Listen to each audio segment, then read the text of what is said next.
રમેશભાઈ, તો દીવ થી તમારે અત્યારે રાજકોટ અત્યારે હાલ જે આવ્યા છો તમે, એ તમારું આવવાનું હાલનો ખાસ શું હેતુ ને તમારું આજે તમે મને પુસ્તક સિંહ 40 સાલી જે પુસ્તિકા આપી એના પરથી જે મને પહેલી નજરે જે લાગે છે કે તમારું જે સિંહ એક પ્રકૃતિનો અને જીવનનો એક મોટો એવો પડઘો પાડનારો ધબકાર છે જે તે નામશેષ થઈ રહ્યો છે. આ તો અમારું અમને એક લેમેન તરીકે જે પહેલો વિચાર આવ્યો એ અને તમે સિંહ ચાલાસા કરી છે એટલે એનો અર્થ કે તમે આ પ્રાણી વિશેના જીવ વિશે વધુ સંવેદનશીલ છો અને સંવેદનશીલ હોવા છતાં તમે એમાં કઈક ઉમેરોમાં અમે બાકીના લોકો ખાલી સંવેદનશીલતા અનુભવતા હોય છે, લખતા હોય છે, બોલતા હોય છે, પણ તમે તમારી આ સંવેદનશીલતા અને કર્તૃત્વમાં ક્યાંક ઉમેરી છે, ક્યાંક કંઈક કરી શકવા માટે તમે કંઈક તમારો પ્રયત્ન પાડ્યો છે, કર્યો છે, તો એના વિશે વાત કરો આપ. એમાં ભાઈ એવું છે કે મેં મારી આખી જિંદગી 1972 પહેલી વાર મેં હાવજ જોયો અને હાવજ જોયા પછી જે મારા અંદર મને લાગણી થઈ તેથી તમારા દિવસો નહોતા. હું ભણતો હતો કોલેજના બીજા વર્ષમાં અને મને એવો વિચાર આવ્યો કે ભાઈ આપણને ભગવાન ભવિષ્યમાં કંઈક આપે તો આપણે આ પ્રાણી ઉપર કંઈક કરવું. તેથી શું કરવું એ ખબર નહોતી, કારણ કે મારી પાસે ખુદને રોટલા નો એમ ગામને જમાડવાની વાત કેમ કરવી. બરાબર. એટલે પછી હું BA પૂરું કર્યું, BEd પૂરું કર્યું અને 1979માં મને દીવમાં નોકરી મળી. દીવમાં નોકરી મળી એટલે દીવ થી 40-45 કિલોમીટર ગીર થાય, ભાવનગર થી આગું થાય. મને તળાજામાં નોકરી મળતી હતી શિક્ષક તરીકે, પણ મેં લીધી નહીં કારણ કે મારો ટાર્ગેટ સિંહ હતો. એટલે હું દીવમાં મેં નોકરી લીધી. એ વખતે તો સંજોગો કેવા, આટલી ચેકપોસ્ટ નહીં, જંગલ ખાતાના આટલા માણસો નહીં અને સિંહ ગીરની બહાર ક્યાંય નહીં. આજે આટલા માણસો છે, આટલી સુવિધા છે, આખી ગીરને ફેન્સિંગ થી બાંધી દીધી છે અને છતાં જનાવરો બહાર રખડે છે અને તેથી કઈ ચેકપોસ્ટ બકપોસ્ટ હતી નહીં. એટલે હું બાણેજમાં મેં સિંહ જોયો હતો અને બાણેજમાં સરસ્વતીદાસ બાપુ બહુ પવિત્ર અને સાત્વિક સાધુ, મારા પ્રત્યે અનન્ય પ્રીતિ. બેટા મને રાંધતા આવડે, મને બધું આવડે, હું રાંધું, બનાવું, રોટલો શાક બાપુ ખાય. ઈ બાને મારા સાધુ સંતોમાં સરસ્વતીદાસ બાપુ, પછી મથુરાદાસ પાતળાવાળા, આ બધા સાધુ સંતોની સાથે મારે ઓળખાણ થઈ. ઓળખાણ થઈ એટલે મને ગમતો તો સિંહ. સિંહ માટે પાસે પહોંચવા માટે મારે કઈક કરવું પડે. બરાબર છે. એટલે હું અવારનવાર જંગલમાં જઉં, સિંહની સાથે બેસું. શરૂઆતમાં તો બેહવાની ક્યાં વાત છે, એમ જો કરે તો માણસ ધ્રુજી જાય. એટલે શરૂઆતમાં દૂરથી જોતા હતા, પછી ધીમે ધીમે ધીમે ધીમે અંતર નજીક નજીક નજીક ઘટાડતા ગયા અને પછી એવું થયું કે હું આવું તેને ખબર પડી જાય, એટલે આ તો રાવણ દાદા આવ્યા. આજે પરિસ્થિતિ એવી અને પરિસ્થિતિ ધીમે ધીમે એવી ઉભી થઈ, એના ઉપર કઈક બનાવવું, પુસ્તક તૈયાર કરવું. એ વખતે સિંહ ઉપર કઈ પુસ્તક હતું નહીં. આ તમને વાત કરું છું બેટા 1992 1992માં ફૂલછાપમાં મારી લેખમાળ આવી, સિંહ ગેલો માનવી, રમેશ રાવત. વાહ, સિંહ ગેલો માનવી, રમેશ રાવત. બરાબર બરાબર. અને 1992માં જ મારો ઇન્ટરવ્યુ આવ્યો ચિત્રલેખામાં અને એ પછી મેં પુસ્તક તૈયાર કર્યું અને લોકો સુધી પહોંચાડ્યું. અને કેવા ભાવે, ખાલી 12 રૂપિયા. બેટા સિટી રાજકોટ, જામનગર, ભાવનગર, સુરેન્દ્રનગર વાળાને 12 રૂપિયા એટલે કઈ નો કહેવાય, પણ ગામડાના માણસને 12 રૂપિયા ઘણા કહેવાય. એટલે ગામડાની અંદર 12 રૂપિયા પુસ્તક મેં વેચ્યું. વેચાણું નહીં, પુસ્તક ન વેચાણું. હું તો બ્રાહ્મણ છું. આજે નહીં તો કાલ મારું ભાગ્ય પલટાશે, નિરાશાની રેખા ક્યાં હું સદાની લઈને આવ્યો છું. મેં વિચાર કર્યો કે આજે નહીં તો કાલ, કાલ નહીં તો કઈક કરશું. દિન પ્રતિદિન પછી લોકોને બુક દેવા માંડ્યો, ભાઈ વાંચને બાપા હાલે ને વાંચને સ્કૂલે માં દીધી. પછી વારંવાર મારા લેક્ચરો ગોઠવાના. પછી મેં 50,000 વૃક્ષો ગુજરાત સરકારને મોટા કરીને આપ્યા છે. સાહેબ માફ કરજો, હું તો મને કોઈ અપેક્ષા નથી, કારણ કે જે કરે છે ને એ તો કરે જ છે. એને તમે શું આપો ને કઈ બહુ, અને રાષ્ટ્રપતિ એવોર્ડ થી શું ફાયદો, મને કહો, મારે કરવાનું શું? આ બહુ વિશેષ વાત છે. 50,000 વૃક્ષો તમે પાલન, એક બાળકનું ઉછેર કરવો, એક વૃક્ષનો ઉછેર કરવો અને એક મંદિર બંધાવી આપવું, આ બધામાં બહુ જ બારીક અને સૂક્ષ્મ ફેરફાર છે. વૃક્ષો એ સીધા જ જીવન સાથે તાદાત્મ્ય જોડી આપે અને જીવન સંરક્ષણની બાબતમાં ઘણા મહત્વનું પાસું છે. 50,000 વૃક્ષો આજે એક વ્યક્તિ એક વૃક્ષનો ઉછેર કેવી રીતે કરી શકે એ મુશ્કેલ હોય છે. જગ્યાનો બી પ્રશ્ન હોય છે અને બીજું તો વધારે અંદર ભાવનાનો પ્રશ્ન હોય છે. એટલે એક બહુ મોટી વાત છે. મેં વિચાર ઈ કર્યો કે સિંહનું ઘર સુંદર હશે ને તો સિંહ વધશે. એટલે મેં ઈ કર્યું ધીમે ધીમે સિંહની ભાષા ઈ શું બોલે છે. આ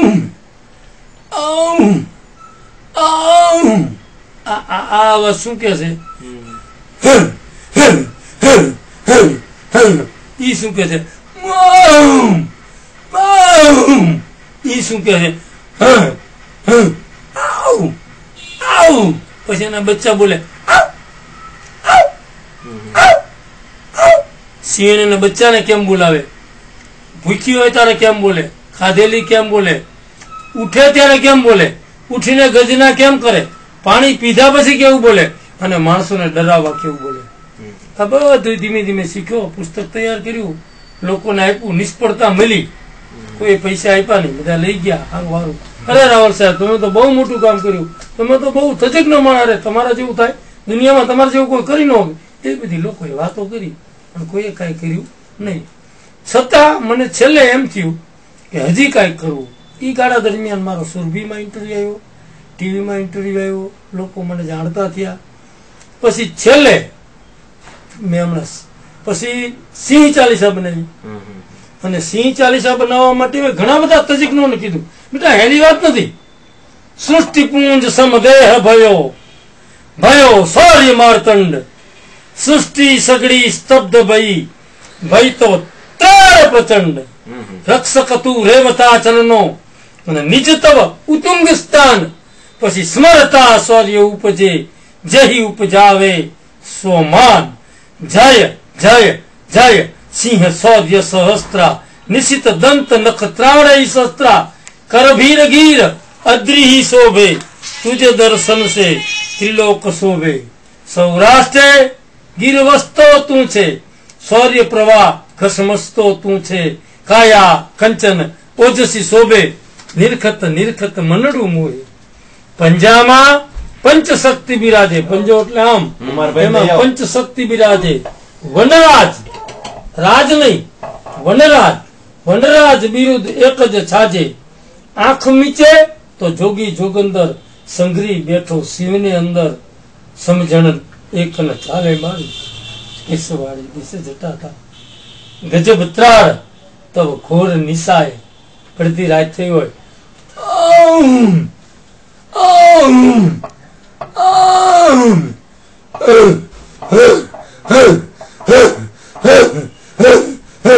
ગજબ તાળ તબ ઘોર નિશાયે. પડકે પડઘા 14 દિશાએ. રાત મેઘલી ગીરમાં હોજો અને અંધારું હોય, ઝાડવા હેઠે રમેશ રાવલ બેઠો હોય, આમે સિંહ ઉગતી હોય. રાત મેઘલી ગીરમાં હોજો, બેલાણ મસ્તી ચાક્ષુસ તુજો. અનુભૂતિ નો તાગ ના આવે. વડ દેખ્યાને શું સમજાવે? લોકોને વાત કરે શું ખબર પડે કે અંધારામાં કેવી મોજ આવતી છે? મારા વાલા વાતું થાય પર સેવરી જા કાઢી લે, ચોટલી આ ખીલો થઈ જાય, ચોટલી આમ થઈ જાય. એસીમાં ડિસ્કવરી ચેનલમાં જોઈ સિંહ જોવા અને પ્રત્યક્ષ તમે 2 ફૂટથી સાંભળો અને પછી ધ્રુજ્યા વગર ઉભા રહેવું અલગ વાત છે. બહુ અદભુત વાત છે. એટલે આ રીતે આખું મેં એને તૈયાર કર્યું. પછી આ સિંહ ચાલીસા લોકો સુધી બેટા અત્યાર સુધીમાં 7,000 કોપી લોકોને મેં મફત આપી દીધી છે. કોઈ પૈસા નથી દીધું. 10 લાખ રૂપિયા મેં મારા હાઉજમાં વાપર્યા છે. દુનિયા ગમે તે કે રાજ કપૂરે કીધું ને કલ ખેલ મેં હમ હો ન હો ગલ જીસ સિતારે રહેંગે સદા. એમ રમેશ રાવલ હોય કે ન હોય, કાલે લોકો સિંહ ચાલીસા નો પાઠ તો કરશે. અને છેલ્લે લખ્યું છે શૌર્ય વિભૂષિત સિંહ ચાલીસા પાઠ કરે જો કોઈ સબસું પાવે જીવન में સિંહ સમાન ગુણ હોય. સિંહ જેવા ગુણ આ ગુજરાતની અંદર સિંહ સમાન માણસો થાય, સિંહ જેવા લોકો થાય, સમાજની સેવા કરે અને મારા આવતી 10 પેઢી સુધી રહે એમાં વૃદ્ધિ થાય. બેટા લોકો જયારે બાપનું 12મું નથી કરતા. રમેશ રાવલે સિંહનું 11મું કરી અને 61,000 માણસોને પ્રસાદ આપેલો છે. રમેશ રાવણે સિંહને આપત્તિ નિવારણ યજ્ઞ કર્યો. સિંહ આપત્તિ નિવારણ યજ્ઞ ની અંદર 27 વન નક્ષત્ર વનસ્પતિ એને ઉકાળી ઓરિજિનલ ચંદન કેસર નાખી અને એના ઉપર અભિષેક. મેં મારી જિંદગીમાં કોઈ દી 2 દાણા કેસરના નાખીને દૂધ નથી પીધું. મેં મારા છોકરા માટે મકાન નથી બનાવ્યું અને મેં સિંહની 10 લાખ રૂપિયા વાપર્યા છે. 4.5 લાખ કિલોમીટર ગાડી ફેરવી છે. 50,000 વૃક્ષો મોટા કરીને આપ્યા છે. અને આજની તારીખે કોક મને કે દાદા હાવત છે તો હું 2 વાગે એમ ન જઉં, મારી ગાડી નીકળી જ ગઈ. અને મારી ગાડીમાં કોઈ દી પેટ્રોલ ભરાવવું ન પડે. હું કોઈ દી રાત્રે મને આજને રાત રિઝર્વમાં હોય અને હું રાત રાખી હોય મારો દાખલો નથી. ગાડી કોઈ દી રિઝર્વ ન હોય. પરિસ્થિતિ છે, આ મારો ભાવ છે, આ મારી લાગણી છે. અને એને લીધે જ લોકોએ મને ચાહે છે. એનું કારણ શું છે? મારી પાસે શું છે બેટા? હું તો બ્રાહ્મણ છું, કઈ છે નહીં. પણ આ મારી મૂડી છે કે લોકો મને બિહારી અને 500 ગ્રામ બાસુંદી પાય છે. એટલે ગઈકાલે મેં એ કીધું જુનાગઢમાં કે ભાઈ વાત તમારી સાચી છે, પણ બેટા આવા જ એમને ભૂખ્યો થોડા ઉકે કે દાદા શું કરશું? નાનજી મકન ને લેવો 1 કિલો બાસુંદી, એની મને પીએ ટેસ્ટ. અને પછી હું કઈ મોજ અલગ હોય. એટલે બીજું બેટા હું ખાતો નથી, મારે જરૂર નથી પડતી. 2 રોટલી હોય ને, 2 રોટલી મારું જીવન પસાર થઈ જાય છે, મને કોઈ તકલીફ નથી. એટલે બાસુંદી આવે. બીજું દર પૂનમે ગિરનાર ચડવાનું. આજે ગિરનારના કોઈ પણ સાધુ એવા નહીં હોય કે જે મારા નામથી પરિચિત. બેટા મારા ઘરે મેં કોઈ દી બાસુંદી કરીને ખાધી નથી, પણ ગિરનારના સાધુ મને ખવડાવે. ગિરનારના સાધુ ગુલાબજાંબુ ગિરનાર ઉપર ગિરનાર ઉપર મને ગુલાબજાંબુ ખવડાવે, દહીં વડા ખવડાવે, મારી નાવાની વ્યવસ્થા કરે, મારી રહેવાની. પૂજા બેસી ગયો 3-4 કલાક સુધી પૂજામાં બેઠો, એ લોકો મારું બધું દાદા ચા જરાક પી લો, બાપા આમ કરો ને, બાપા આમ કરો. એટલે આજે 62-63 વર્ષની ઉંમરે હું ગિરનાર ચડી જતો અને ઉતરી જતો. આજ હાવજની કૃપા. કારણ કે દેવે બ્રાહ્મણે તીર્થે દેવે દેવજ્ઞ ભેસજે યાદૃશી ભાવના યસ્ય સિદ્ધિર ભવતી તાદૃશી. અને જેમ ગાયત્રી બધાય હોય, બધાને જેમ ગાયત્રી રુદ્ર ગાયત્રી શિવ ગાયત્રી, એમ સિંહના પણ ગાયત્રી છે. વજ્ર નખાય વિદ્મય, નખ વજ્ર સમાન જેના નખ છે, વજ્ર નખાય વિદ્મય તીક્ષ્ણ દંતાય ધીમહી. દાંત એના તીક્ષ્ણ છે. વજ્ર નખાય વિદ્મય તીક્ષ્ણ દંતાય ધીમહી તન્નો નરસિંહ પ્રચોદયા. સાહેબ મને યાદ છે સ્વામી સચ્ચિદાનંદજીને મેં દેખાડ્યા. સચ્ચિદાનંદજી વખતે તો બેટા રોવા મળ્યું, મારાથી બોલી જવાનું કે સ્વામીજી હાવજ તો છે ને જોવા જાય ને સૌને મળે, પણ હાવજ જેને જોવા આવે છે ને એને લોકો રમેશ રાવલ કહે છે. સ્વામીજીએ વાત ગંભીરતાથી લઈ લીધી, પણ મને એટલો વિશ્વાસ. બેઠો તો 60 માણસોની સત્સંગ ચાલતો હતો અને હાવજ વચ્ચેથી થોડી સત્સંગની અંદર ગળી ગયું. આ ઇતિહાસની બનેલી મીનાક્ષી. સ્વામીજી એમ કીધું કે ભાઈ રમેશ, હાવજ તો ઘણા જોયા, પણ હાવજ જેને જોવા આવે ને એવો માણસ મેં પહેલી વાર છે. મોરારી બાપુને એવી રીતે દેખાડ્યા, રમેશભાઈ ઓઝાને એવી રીતે દેખાડ્યા, બધા સાધુ સંતોને ખૂબ હાવજ દેખાડ્યા. અને મારા હાવજને હવના આશીર્વાદ મળે. અને બેટા એવું પણ બને કે એ પુણ્યને લીધે આ વંશ વૃદ્ધિ આટલી થઈ હોય, એ તો આટલા હાવજ થાય. 411 હાવજ છે અત્યારે, અને ભૂખા કાઢી નાખે. હા, એ કઈ નબળો નહીં. હમણાં એક સિંહ પમદી મને મળી હતી, હાથના 6:30 હાથનો ટાઈમ હતો, અને આયલો જતો હતો, અને સામે જે આવતી હતી આમાં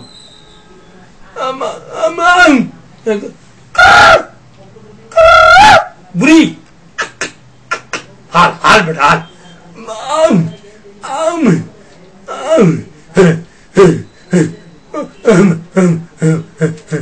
કરી આમ આમ આમ આમ આમ કરતી પૂછડું કરીને બેહી ગઈ. હાલો હાલો બેટા હાલો, ખટક ખટક આમ આમ આમ 3-4 વાર પૂછલું કર્યું. હમણાં મને એક છાપાવાળા પૂછતા હતા કે દાદા તો તું તો મારા દીકરા જેવો કહેવાય, અને બીજું બેટા હું મર્યાદા વિરુદ્ધ બોલું નહીં, ક્યારે મર્યાદા વિરુદ્ધ ન બોલું, પણ તને એક વાત કહું, સ્ત્રી પુરુષોના જે સંબંધો છે ને, શારીરિક વાત કરું છું, આપણે કેમ આપણી ઘરવાળીને કઈ હાલે ઉભી થાને જરાક અંગત ક્ષણોમાં એમ આપણે ઘરવાળીને કહીએ એમ સિંહ નામ આમ કરે, આમ હાલે ઉભી થાને, હાલને હવે ઉભી થા એમ કરીને મીટિંગ માટે લઈ જાય. અને માનો કે ઈ હિટમાં હોય તો જ એની સુગંધ આવે, એને સુગંધ આવે, ઈ સ્મેલ આવે એટલે ઈ એની સાથે રહે અને 3-4 દિવસ સુધી ચાલે. બીજું, સિંહને જોવાથી પ્રાણીઓની બધાની પ્રક્રિયા અલગ અલગ હોય છે. દાખલા તરીકે હરણ, મોર અને વાંદરા આ ત્રણેય સાથે રહે. શું કામ ત્રણેય સાથે રહે? હરણ નીચે રહે, મોર ઉપર રહે અને વાંદરા એની ઉપર રહે. એટલે ઉપરથી વાંદરા પેલા અવાજ કરે. શું અવાજ કરે? હાવજ ને જોઈને આમ દૂર હાવજ જોયો એટલે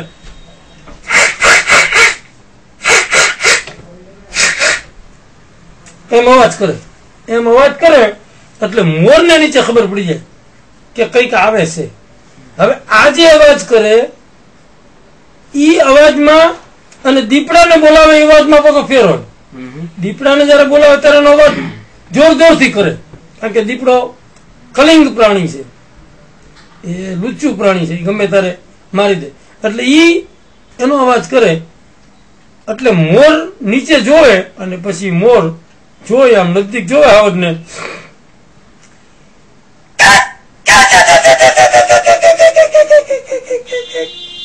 કરીને ઉડે. ઈ જેવો મોર ઉડે એટલે નીચે વાળાને ખબર પડી જાય, બધા પક્ષીઓ આજુબાજુ બધાને ખબર પડી જાય કે હારું કઈક કઈક કઈક છે ખરું, there is some incident is there, કઈક બન્યું છે એટલે ભાગો. એટલે નીચે હરણ હોય એનો એક પગ જમીન ઉપર પછાડે અને પૂંછડી આવડી જોઈએ બેટો, મોટી નથી હોતી, એક આમ પૂંછડી આમ અને આમ પગ પછાડે આમ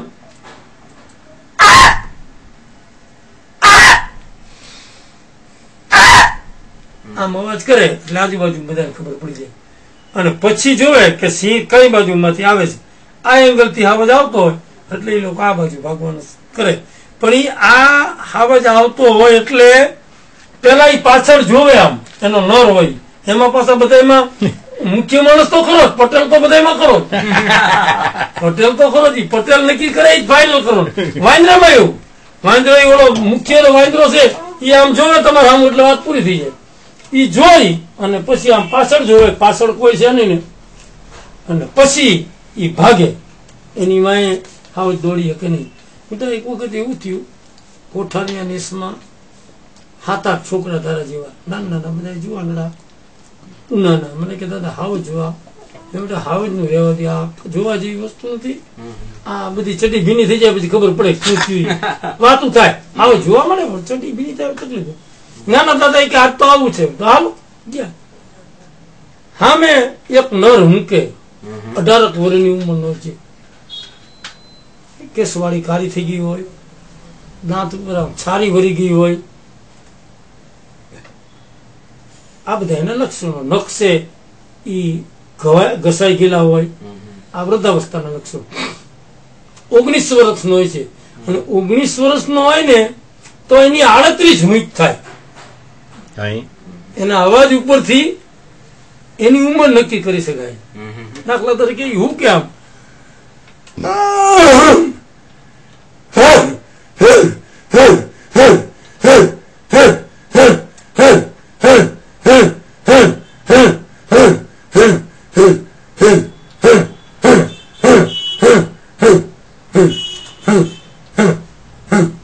આ હુક થઈ 38 હુક થાય એટલે સમજી લો કે 19 વર્ષની ઉંમર. Very good, very good. એટલે અમે એની વાય હું કામરો કે હું ગણવામાં હતો, મારું ધ્યાન નહીં પાછળ.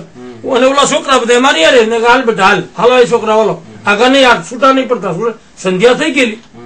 હું ઓલા આવત ની હું ગણું એની વાય હું જઉં અને ઓલો હામું જોયા કરે ઘડીએ ઘડીએ. મને એમ કે અમસ્તો જોવે છે, એને ખબર, મને ખબર નહીં પાછળ આવત છે. એમાં મારી પાસે બેટરી હતી, મેં એમ કરીને આમ બેટરી કરી, આમ જા બેટરી કરી, અમારે બીજો હાવજ આવ્યો આવે આવો. અને સાહેબ હાવજ ને જોયો અને હું ફર્યો. મેં મારે દીકરા મારે ન કરવાની કર્યો, હવે તકલીફ થાય. એટલે પછી હું કાંઈ બોલ્યો નહીં, કાંઈ કર્યું નહીં, અને શાંતિથી મેં આખી વાત એમને એમ કરી, કરો ભૂલા, હાલ હાલ હાલ હાલ હાલ હાલ હાલ હાલ હાલ હાલ હાલ હાલ હાલ હાલ એમ કરી અને એને થપથપાઈને બેહાર્યો. અને પછી આ છોકરાને લઈ અને હું ગયો. આવા પ્રસંગ મારી સાથે અનેક વાર થયા.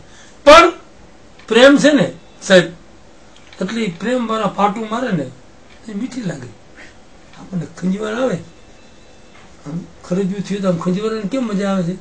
એમાં લોકો ક્યારેક ખાવ જ ખીજાય ને, પૂછડું પસાડે, ભટકાય, તો પણ આપણને મોજ આવે.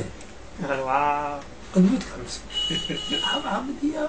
અને 35 વર્ષ થયા બેટા, 30-35 રમેશભાઈ, તમારી આ જે વાતો છે ને એ તો દર વખતે હું તો સાંભળતો હતો. અને હજુ પણ આ દુનિયાભરના જે પ્રેક્ષકો છે ને અમારા, ફેસબુક ના છે, યુટ્યુબ ના છે, અને બીજા જે ગુજરાતની બહાર રહે છે, આપડી અમિતાભ બચ્ચન આવીને કહી જાય કે એક બાર ગુજરાત આવો, અથવા તો ગીર નહીં દેખા તો કુછ નહીં દેખા, ગિરનાર નહીં દેખા તો કુછ નહીં, કચ્છ નહીં દેખા તો કુછ નહીં દેખા. એવી તમારી વાત જે છે ને કે ગીરનો સિંહ જેને નથી જોયો તો એનો જન્મ નકામો છે, ધક્કો પડ્યો. એટલે આ જે બધી તમે વાતો જે દિલથી અંદર એમ એની સાથે ઓતપ્રોત થઈને જે વાત કરો છો અથવા તો જે સમજાવો છો, આવી વાત અમે ડિસ્કવરી અથવા નેશનલ જીઓગ્રાફીમાં હજી સુધી એના અવાજની જે તમે વાત કરી કે ભાઈ આટલી હૂક થાય, ઉંમર ગણી હતી, પછી એનો સ્મેલ છે, એનું મેટિંગ નું છે, ફલાણું, આટલી બધી જે માહિતી છે. અમારે તમારી સિરીઝ બનાવી. હવે પાછા જયારે આવશો ને ત્યારે અમારે બીજો હપ્તો એક હજી. આ બહુ જ કામની મહત્વની હતી. દિનેશભાઈ, એક વાત આપને કહું, વચ્ચે માફ કરજો, મને તમારા જેવા માણા અત્યાર સુધી કોઈ ન મળ્યા. 35 વર્ષમાં કોઈ મારી સમાધિ કીધું ટીવી વાળા લઈ જાય, લઈને મૂકી દે, કરી દે. એ લોકોને શું એની મર્યાદામાં હોય. બીજી મર્યાદા કરતા એ છે કે આપડી કોઈ વાહ કરે, મારા નામનો અહીં ઢોલ વગાડે કે દિનેશભાઈ, એનાથી પેટ નથી ભરાતું. મેઇન વસ્તુ એ છે કે આપણે જયારે જે કરીએ છીએ, તમે બુક કહો છો, DVD CD, આ કોઈ પણ વસ્તુ ક્યાંયથી આપણને મફત નથી મળતી. જો ક્યાંક ને ક્યાંકથી કોઈને કોઈ વસ્તુ ફંડ જોઈએ છે, ત્યારે સરકાર આમાં કઈ નથી કરતી. આમાં તો શું છે કે તમે તમારા CD બનાવી, જોયું? Very good. આ સિંહ 40 CD બનાવી. આ ઓડિયો વિડીયો છે. ગીર બચાવો સિંહ બચાવો અંતર્ગત સિંહની પ્રત્યક્ષ અનુભૂતિ સ્વરૂપે ઐતિહાસિક સિંહ 40. અને પછી એક આ ત્રણ ઓલાની બનાવી છે. જો 3 DVD. સિંહ સાથે સંવાદ, ગીર બચાવો સિંહ બચાવો અંતર્ગત રમેશ રાવલનું લોક જાગૃતિ અભિયાન. આપણે માણાને એમ કહીને કે ભાઈ 60,000 માણા જમાડે, 60,000 થાય કેમ? હું તમને એમ કહું 60,000 માણા એટલે સાહેબ ગાંડા થઈ ગયા છો. મને એક પત્રકાર એમ કીધું, રાવલ દાદા 60,000 રહેવા દો, 60,000 નો 6,000 છે, તમે મીંડું ભૂલી ગયા. પછી મને એક ડાયા માણસે કીધું કે દાદા લોકો કાલ કે છે તમે મરી જશો, પછી કે તમારા દીકરા 6,000 જમાડ્યા હતા, 60,000 કીધા. એટલે આની અંદર જે DVD છે, આ DVD ની અંદર મેં માણસો દેખાડ્યા છે. આની અંદર જો દ્રોણેશ્વર ટપકેશ્વર માતમ, રમેશ રાવલે જન્મોત્સવ. અચ્છા, મેં 1008 હોકાના વૃક્ષો વાવી અને જન્મોત્સવ મારો ઉજવો 2004 નો. બરાબર. કોઈ કે કલેક્ટર ને જઈને ટીમ ચાવી ટાઈટ કરી. એ કે સાહેબ એ તો દર વખતે આવા નાટક કર્યા જ કરે છે. બીજા જન્મોત્સવે ગયો એટલે કલેક્ટરે મને પૂછ્યું, મને કે રાહુલ સાહેબ શું આવ્યા છો કે આ વૃક્ષ બોના હે, એવા ટ્યુન થી આમ બોલ્યા ને. અને શી ખબર મને ભગવાન તો કે મારો નાથ રાતે 2 વાગે રમેશ રાવલ મોટરસાયકલ ઉપરથી પડી જાય અને ઉભો થઈને મોટરસાયકલ લઈને હાલતો થઈ જાય તો એનો ભગવાન આવ્યો હોય તો જ થાય. નહીતર કોણ હોય જંગલમાં? બીજું મોટરસાયકલ બંધ પડી જાય ત્યાં આજુબાજુમાં કોઈ હોતું નથી. એટલે કલેક્ટર જેવું ટ્યુન થી બોલ્યો ને એ જ ટ્યુન થી મેં એમને સામે કીધું.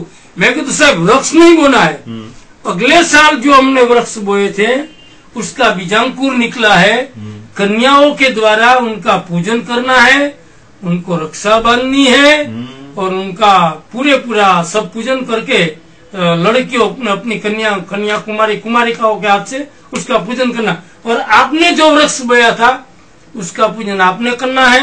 नुरुल्ला भाई जीवाणी एक मारा मित्र से, मारो विद्यार्थी और अत्यारे त्यानो म्युनिसिपालिटी प्रमुख હતો, उसने जो वृक्ष बोया उसकी पूजा वो करेगा। जिन जिन लोगों ने वृक्ष बोया था उसकी पूजा करो, जैसे बबील, गुलाल, कंकु, नाराछड़ी, चंदन, फूल बधाय 1008 માંથી 900 ઉગ્યા હતા અને 974 છે આજની તારીખે છે। સાહેબ હોકાનું વૃક્ષ દુનિયામાંથી લુપ્ત થઈ ગયું, શેડ્યુલ 1 માં આવી ગયું, ગુજરાતમાં ક્યાંય નથી, ખાલી દીવ દમણ સિવાય। અને દીવ દમણમાં ક્યાંથી એ તમને કહું,